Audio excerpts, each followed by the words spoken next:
Matindi talaga magpanggap ikam si Digo. Kaya naman, noong 2016, marami siyang napaniwala na isa siyang matino at malinis na lider. Kunwari ay simple at payakong kanyang pamumuhay sa kanyang simpleng bahay sa Barangay Matina sa Davao. Yun ang makikita ng mga tao. Ang hindi nila alam, nasa likod lang pala ng kanyang bahay ang isang malaking golf course sa Davao City Matina Golf Club. At dito siya sinusundo ng kanyang chopper nakapamalan kay Apollo Kibuloy na wanted sa Amerika dahil sa mga kasong sex trafficking by force, fraud and coercion, and sex trafficking of children. Matapos magoyo ang 16.6 million Pilipino at mahalal bilang Pangulo, ay naging isang high-end commercial residential center ang 22-hectarean golf course sa tabi ng kanyang bahay at tinawag itong Davao Global Township.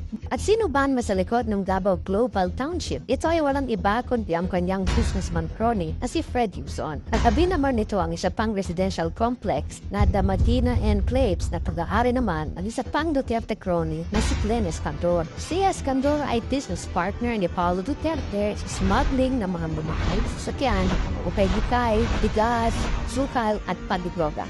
Ganyan magtrabaho si Digo. Kunwari, simple.